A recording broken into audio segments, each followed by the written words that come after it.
Ask any business, large or small, and they'll tell you their number one challenge is marketing. Maybe it's the word marketing. What if we swap the words problem solving for marketing? Let's have ourselves a pocket sized pep talk because today's guest says there's no avoiding marketing. And if we focus on problem solving, we may already possess the skills we need to be successful. A Pocket Sized Pep Talk, the podcast that can help energize your business and your life with a quick, inspiring message. Now, here's your host, Rob Jollis. Today's guest, Marilyn King, is Chief Message Maker and CEO at The Expert Choice. Her signature approach, natural expression marketing, which has a trademark pending, empowers solopreneurs to use their expertise to make marketing as natural as talking to a friend. Well, that sounds good to me. Welcome to the show, Marilyn. Well, thank you, Rob. It's really nice to be here. Thank you for having me. Well, it's a pleasure. So let's get to work. As natural as talking to a friend, that really stuck out to me. I think you're on the right path regarding so many people that seem to be fighting the marketing side of their business. So let's dive in there. Why people? I always thought tell somebody they're selling and it makes them cringe. Bring up marketing, it brings up the same kind of cringe. Why? It does. Yeah. Well, I think so much of it is because the marketing industry promotes this, like blast yourself out there, be a certain way, do a certain thing, and it disregards the individual for one thing. And so, I get the sense a lot of marketing industry just assumes that you have to be an extrovert in order to be successful at marketing. And if you're not, then you have to pretend you're an expert. Yeah. So people then have to get outside of their comfort zone. And I mean, none of us likes to get out of our comfort zone. Now, of course, as entrepreneurs, we do need to challenge ourselves to get out of that zone, but not to the point of being inauthentic. I mean, there's one thing to challenge yourself, to do something that you've never done before and just try to push the envelope. But it's another thing to say, well, you have to be somebody that you're not. So that makes people cringe, and understandably so. It makes me cringe. Right.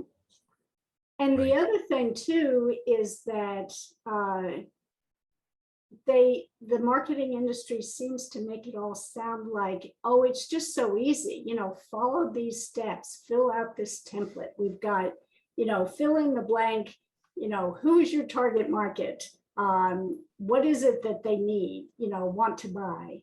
And then you provide that. And it's like, I think that just puts everything in the wrong perspective, because you can't just fill in the blanks without having a really, I think, a self-reflective perspective that says, well, who am I?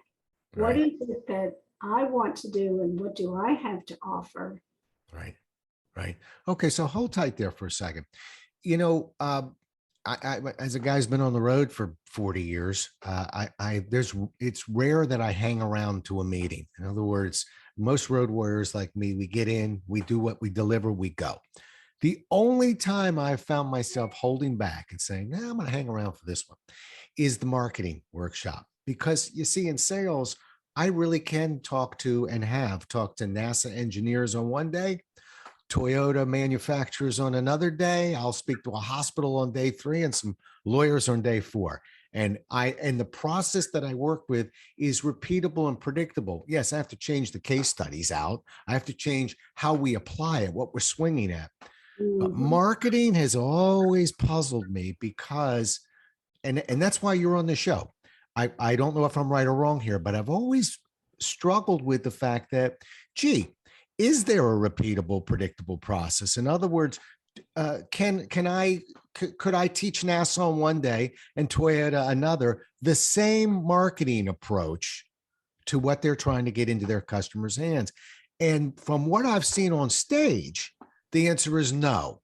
Okay. However, that question is for you. Are there certain things that really the solution is not as important. The process kind of holds up itself.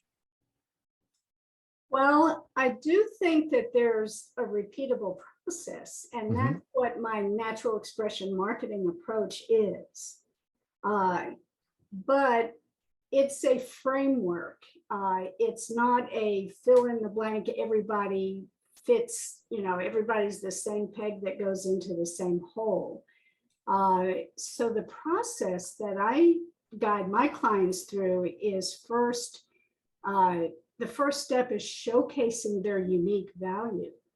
And so that's going to be the same process Yeah. regardless of their content, their subject matter area. Yeah. And the way we delve into that is an introspective approach. So it is very customized in terms of drawing out from them what that unique value is. It's very much a self-discovery process. Yeah. Okay. So, jolliest words I seem to be landing on. Let's stay here. Uh, I'm wondering how many companies know what their unique brand is, what it is they're trying to draw their customers to. Again, I find it in sales. I can't tell you how many times I've shown up either as a consultant or working with, higher level personnel and saying, okay, yes, I have a process. It's fine. Just tell me what it is we want the client to want. And I'm telling you, Marilyn, 50% of the time, and these are Fortune 500 companies, 50% of the time they look at me and go, I don't know. Or if they do know, it seems like it's a secret. In other words, okay, well, who else knows? Because I think it would be important that the entire company know what we're trying, who we are, what we're drawing these clients to. Right. Is it are we in lockstep on the marketing side of that as well? That companies struggle in that area. Oh, they do. Yes. And since I focus on solo entrepreneurs, Mm-hmm. they struggle because it's tied up very much in their personal identity. And so there are a lot of mindset issues there. Am I good enough? What do I really have to offer? Why would people want to work with me? People are asking those questions. Right. Right. And, like, especially an example is when entrepreneurs are in a business that many others are in. And actually, that's everybody, right? I haven't encountered anyone yet, anyway, that is the only one in the world that does what they do. So then they're stuck with that question, well, so what makes me different? If I am a nutritionist, for example, what makes me different from other nutritionists? And why would a prospective client want to choose me rather than somebody else? And then they get into that mindset comparison of, oh, well, that person has, all these credentials or, all these other reasons. And I say, everyone creates a unique experience for the people that they work with, right? Because it's a relationship. And as you know, Rob, we're people, and everyone we have a relationship with, we create some kind of experience in that relationship. And that's different from the way those people experience relationships with others. Yeah. So I bring that into the business and say, what is that unique experience you create? And start with that, value that, and honor that in yourself, and project that in your marketing. Right. That's certainly makes sense. I always run with the definition of that selling is taking an idea, putting it in somebody else's brain and making them feel like they thought of it. And I go through the ethics of that, but let's leave that alone for now. But getting to your point, everyone goes, yeah, that'd be okay. I see that. And I go, okay, so now what is it that we want to place in that in a perfect world? What would a customer walk in with and want that is exactly up your alley? Describe the perfect client. When I sold for Xerox, that box cost 30% more, typically did 30% less than the competition. That's accurate, by the way. But how did Xerox dominate the market? Well, speaking your language, They knew exactly who they were after, and they decided, well, we can't be everything to everybody. So you know, we're going to be the company that sells simplicity. We're going to make this easy. We're going to hammer away at that. Can't put 8 billion features on a product and call it simple. So we're going to be a little bit under featured, but we're going to walk that walk and talk that talk. Now look, speaking your language, now I know what the brand is. Now the questions become clearer. Now the marketing pictures become clearer because we know who we're sectioning off and addressing. But I think the instinct out there is to want to market to everybody. And just like the authors who want to write a book for everybody. By the way, if you're a prospective author, I would suggest you lose that thought or plan on self-publishing your book, because no publisher will pick it up. They can't sell it. Last example, and I'll turn it right back to you. I was thinking, the automobile industry, because I've been in the automobile industry as a sales trainer for decades. They're most of them are pretty tough to work with because their unique brand is something that looks good and is fast and makes the family have a nice day. Okay, well, that eliminates nobody. But I always smiled when I went into Volvo. Not that I ever owned one, but if you go into a Volvo, I haven't been there in a while, but I'll bet you if you go in there today, you will see blocks of toys and bags of things for the kids to play with, because their branding is the family. We're going to keep the family safe. What do you think of when you think? Yeah. And we're going to look nice and be pretty and all that stuff too. But that's everybody's territory. Volvo, as an example, and no, they're not an advertiser here. To me, I was always kind of the smarter one that said, boy, you're never confused when you think of Volvo. You think of safety, you think of families, and that's how they're set up. Exactly. That's the first thing I thought of when you said Volvo. I thought it's going to be about safety. Right. Family. Exactly. Right. Yeah. Right. So we got to get other companies to be thinking that way. And this is one of my favorite phrases. This is an example of instinct versus logic. What you say is logic, Marilyn. What we do instinctively is not. And so I think the foundation of marketing, in a sense, I'm throwing this back at you, really, we build everything off of that unique brand of, okay, which section are you going after? Don't say the whole thing. Right. Right. Yeah. And, to your point about, it's absolutely true that so many people think, well, my audience is everybody. And right. It reminds me of a joke I heard from some stand-up comedian, back in the 80s or 90s. And I forget who it was. I'll probably get it, by the way. I'm pretty good at this. So you go ahead and see if I get it. Mm-hmm. So he said, he was talking about how parents, get frustrated when their kids won't do some kind of task, household chore. And he says, but parents say, will somebody please wash the dishes? And he said, and then they wonder why nobody washes the dishes. He said, because every kid knows his or her name is not somebody. Right. Okay. So will somebody wash the dishes? Well, I'm not somebody. You've got to be specific. Right. Right. And so, yeah.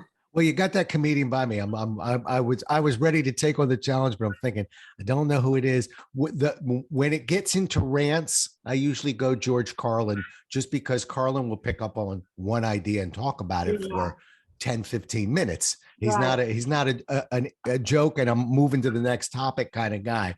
But I'm guessing it's what my son would call it, a ranter. In other words, somebody who's on something and just stays there the entire act.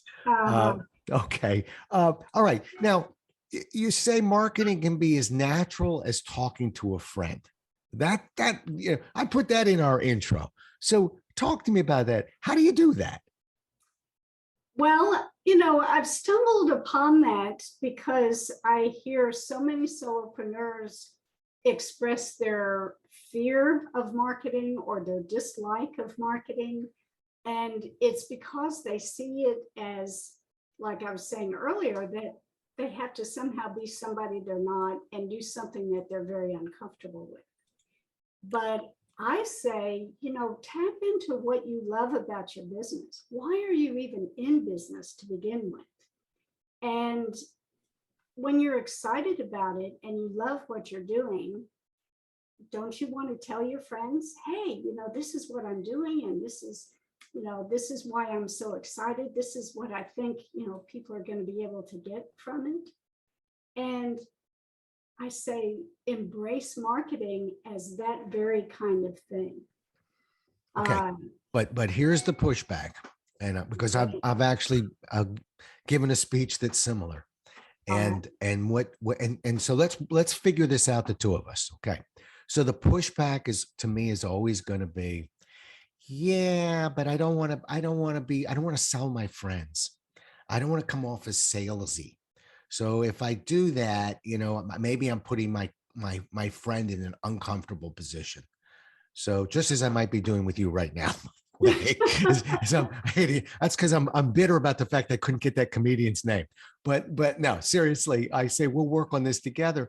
I think it's one of the biggest challenges out there, because you opened it up of, okay, I want to think that way, but it also intimidates people. I've met people who say, I'm better at selling and marketing people that I don't know than people that I do.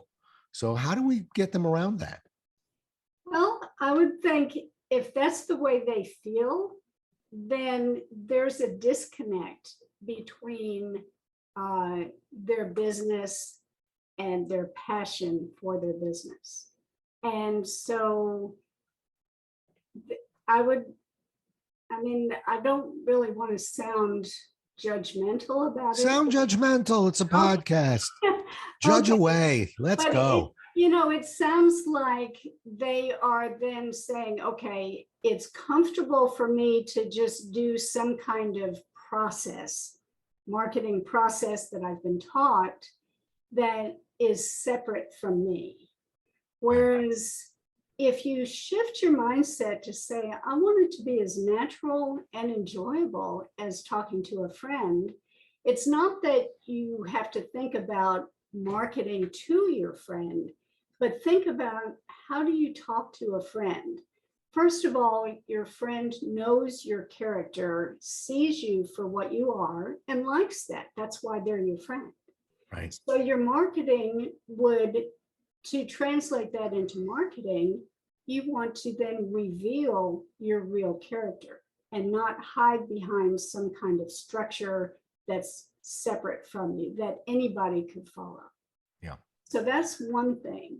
The other is then, if you look at your expertise, because of course you're going to be marketing your expertise. Why is it that you're good at what you do? What makes you good at it? And a friend would be someone, I would think, a good friend anyway, is going to acknowledge that, yes, you're really good at that. And they would support you. They would champion your expertise. They'd congratulate you when you've done something well. Yeah. So if you think of that as in your mind, it's not that you're marketing to a friend, it's that you're thinking, a friend would be happy for me to know that I'm really good at something. And so let me reveal in my marketing that I'm really good at this. And then the third part of that is really tapping into your purpose. I love getting into that. Why do you do what you do? How is that inspiring you in your business? And when you tap into that, like a friend is going to be interested to know what your purpose, what your driving purpose is, what inspires you, even if it's not in business. It's like, what inspires you in life? And they like that about you. That's why they're your friend. And if you start veering off in life doing things that are counterproductive to achieving that purpose, a good friend is going to remind you, this is not helping you. Right. So putting that in the marketing framework, I'm saying, think about your purpose, let that inspire you and express that so that your audience then begins to identify, like you said with Volvo, part of their purpose is to provide safe transportation so families can be happy going places.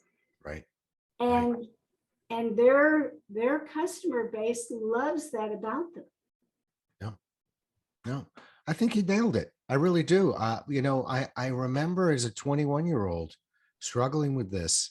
Now, I was a 21-year-old selling life insurance, so that was a real struggle. Yeah. I just You mean were to, immortal back then, well, right? yeah, on the outside, on the inside, I was shaking like a leaf. But I will tell you that I remember I had a great manager who said, he put a phrase in my head. He said, um, because when you're talking to people like friends, he said, you can say, because you're my friend, there's no reason why I should, be talking to you about this, but it's no reason why I shouldn't be talking to you about it either. Yeah. And um, it really did kind of help clarify. And for me, I also love the phrase, um, I could use your help. And I say that because sometimes the hardest thing when we communicate, whether it's giving a presentation, marketing, just having conversations with clients, is transitioning from point to point, particularly the tough ones. The moment I say to you, if I were on a conversation, Marilyn, I could really use your help. While I'm taking my breath in your brain, you're going, I'm going to lean in. I get it now. But Rob needs me for something, as opposed to hamina. Well, is coffee good? There was a thing. See, now I have a transition. I could really use your help. You've already pushed aside other thoughts and are locked into, oh, okay, let's go. And now I can just now the transitions are the hardest part. Now I can just go to, I have a marketing question and I begin to move towards it. But we don't need to, I think sometimes we're trying to be too slick. We don't need to be slick on the entrance of this conversation. And I think maybe that's a thought we can run with as well, as just keeping it, as these are our friends. We don't need to play any games. Our friends know what it means when we say, I could use your help.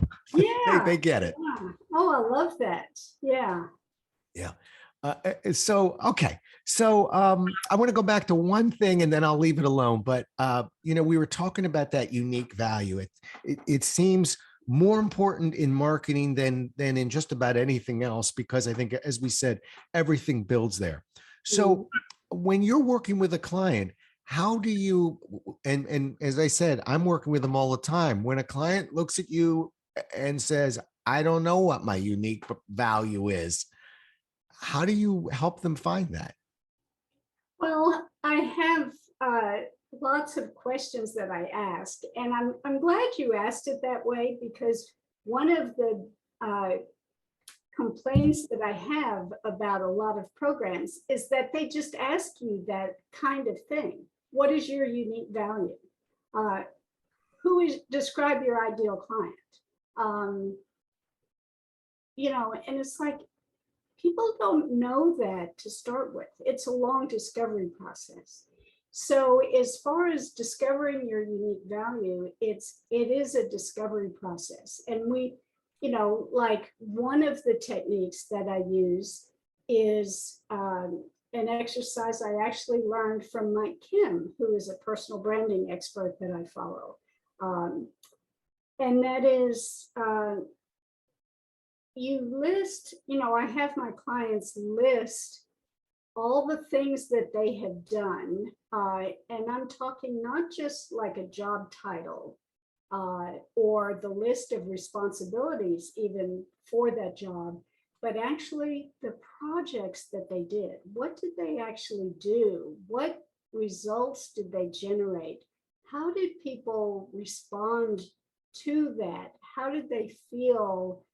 And what did they think about how they did that project, and really break it out. And it's amazing, it's a great eye opener for them, because then they realize, oh, I'm actually all these things. I have all these abilities and skills, and I have this kind of impact on the people that I work with. So that's one exercise of many that I do. Yeah. It sort of reminds me, I used to teach problem solving for Xerox. And one of my favorite parts was when we would start really kind of climbing into getting deeper into the problem. And I think that's what consultants like you and I do, Marilyn. Really our value is I'm here to ask you questions you've never asked yourself. And if you have, I'm here to ask you 3 more questions down that you've never asked yourself. And one of my visualizations was always when I first was learning it, I had a 3-year-old at home who was a real cuz whyer, as I called it. Everything was cuz why, hey, we're going to go take a ride. Cuz why? Well, because we're going to, cuz why? Cuz just get in the back seat. That's cuz why.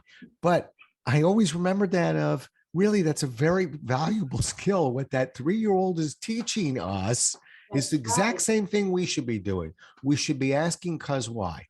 And just so many people, they think they're problem solving, but when they don't go deep enough, the lamp isn't working, the cord is out of the wall, I'll plug it back in, we're good to go. Well, wait a minute. Cuz why is the plug out of the wall? Well, maybe somebody tripped over it. Cuz why? Well, maybe and all of a sudden we're chasing a completely different problem. Right. I just remember always reminding myself, think like a 3-year-old, think like a 3-year-old. And if I do that, I actually problem solve more effectively, as crazy as that sounds. Oh, it's absolutely true. And it's funny, I had just recommended that kind of thing to one of my clients, using the example of an airplane ride I was on a few years ago. And there was a little boy sitting behind us. He was probably about 5 or 6, and it was apparently his first airplane ride. Oh, fun. And it was, it was only an hour flight. And Rob, I think in that hour, he asked 1,000 questions. And he was so excited and so curious. And I thought with every question, I thought, yeah, why? Or what is that? And what are they doing? And how does that work? And everything. And I thought it was just so inspiring to see that when you look at the world through fresh eyes and really start being curious, there is so much to learn and discover. And no inhibition either. Yeah. I remember one of those. I had one of them. I used to keep a journal. I don't keep it as much anymore, but I remember I wrote this in my journal. I had a kid that was going from A to Z every question. I remember my favorite one was, what's that button there? And it was the flight attendant button. And I said, that's the button. When you press that one, the flight attendant comes and she's not happy. He's not happy with you. That makes them angry because usually you don't want to be hitting that button unless you really got something. But you want to drink a water, let's get up in the air first. We'll be okay. But it's like I said, I found myself for years teaching thousands of Xerox employees. We have to think like 3-year-olds. That's, if you really want to get out of the bucket here, we got to cuz why this thing. And but anyway, that's what a therapist does. That's what a consultant does.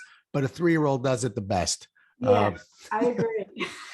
All right, we're coming down the home stretch. I like that. Calling it the cuz why. Can I borrow that?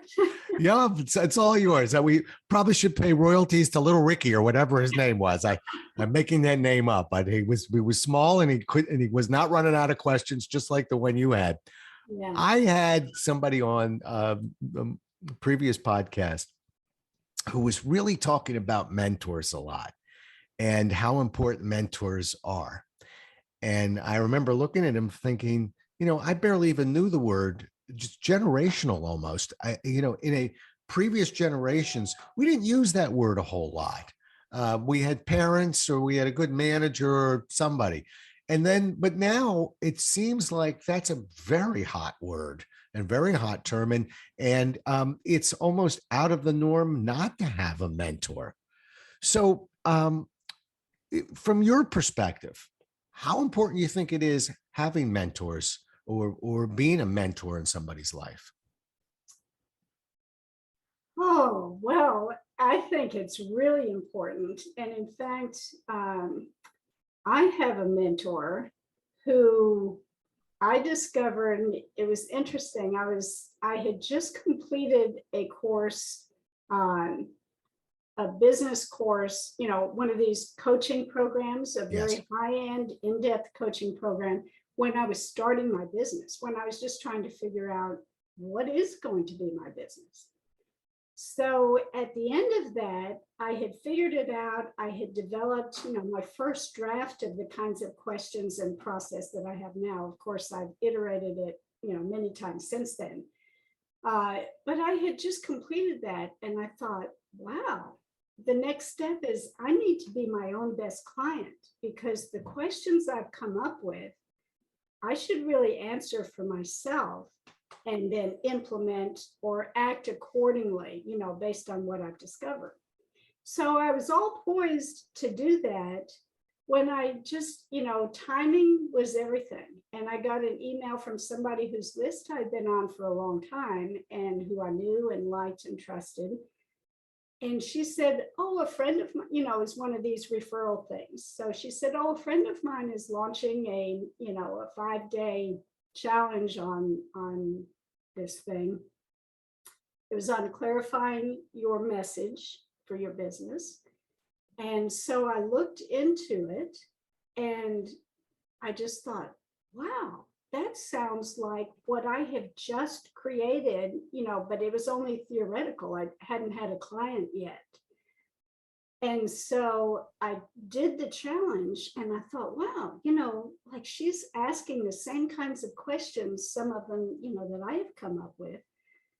And at the end of the challenge, of course, it was a promotion for a program she was launching. And the challenge included a free strategy call at the end, to see if you'd be a good fit for the program and that sort of thing. But also just to help you get some kind of plan in place. So I got on that call thinking, well, I do want to pick her brain, but I've just done my own program and I'm all set to go. But then it dawned on me. I thought, you know what? It's going to be so much more beneficial to me to answer her questions and get her feedback on my answers than it is for me to answer my own questions and then give myself feedback on my own answers. The latter was just too much in my own head. So I took her program. I was amazed at how similar it was to what I had imagined. I thought, wow, this is like a parallel universe going here. I am still one of her clients. And in fact, I've just signed up for a new program she's offering that is very much like the next step of what I want to do. In a way, she's like what I want to be when I grow up. That's fitting the mentor role there. Yeah, and I've told her, I said, you are my mentor. You are doing, she and I are in perfect alignment, and she's doing she's just a step ahead of me, so, right. Which is what a mentor is, right? Right. And it's been invaluable, and I continue to believe it will be. Okay. I get called to be mentors from time to time, and I have some people that I mentor, but it's amazing. My dad was my mentor. I just didn't call him that. I called him my dad, but Yeah, he fits the mold across the board. He was right. absolutely, and there's been a void there since his passing. Yeah. Because you're blessed. You found somebody that you have a great deal of respect for, and it's in your space. And and it's not that I don't find people that I have respect for, but it's rare I find somebody kind of in my space at this point. But I do value. I take it very seriously when somebody calls me a mentor, and I guess the closest I come when I'm looking for advice. Oh, this is going to sound egotistical, but I'm going to let it. I'm going to let it go anyway. So if you're driving your car, just 10 and 2. Rob doesn't mean anything by it, but arrogance alert. But when I'm working something out, I actually almost reverse engineer it. I frequently will ask one of my kids or somebody that is kind of looking up to me, because when I'm asking them, I get clarity because I'm looking at them going, sort of playing it. If they asked me this question, what would be my answer? It's painfully obvious when it's coming at me. So it's almost like just bouncing it off them and letting it come back. I can get the answer like that. I almost want to write it down and go, here, ask that question of me, but pretend it's coming from you.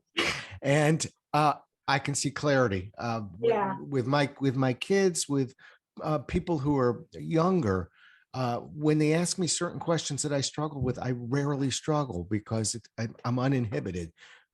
But when I ask it of myself, sometimes I can get a little bit tangled up. And I guess that's why we do need mentors or somebody to just play that out with. Yes, play that. And, I often hear from clients or prospects, they'll, in the course of our conversations, something will come out from them and they'll stop and say, I didn't realize that, or I've never said that out loud before.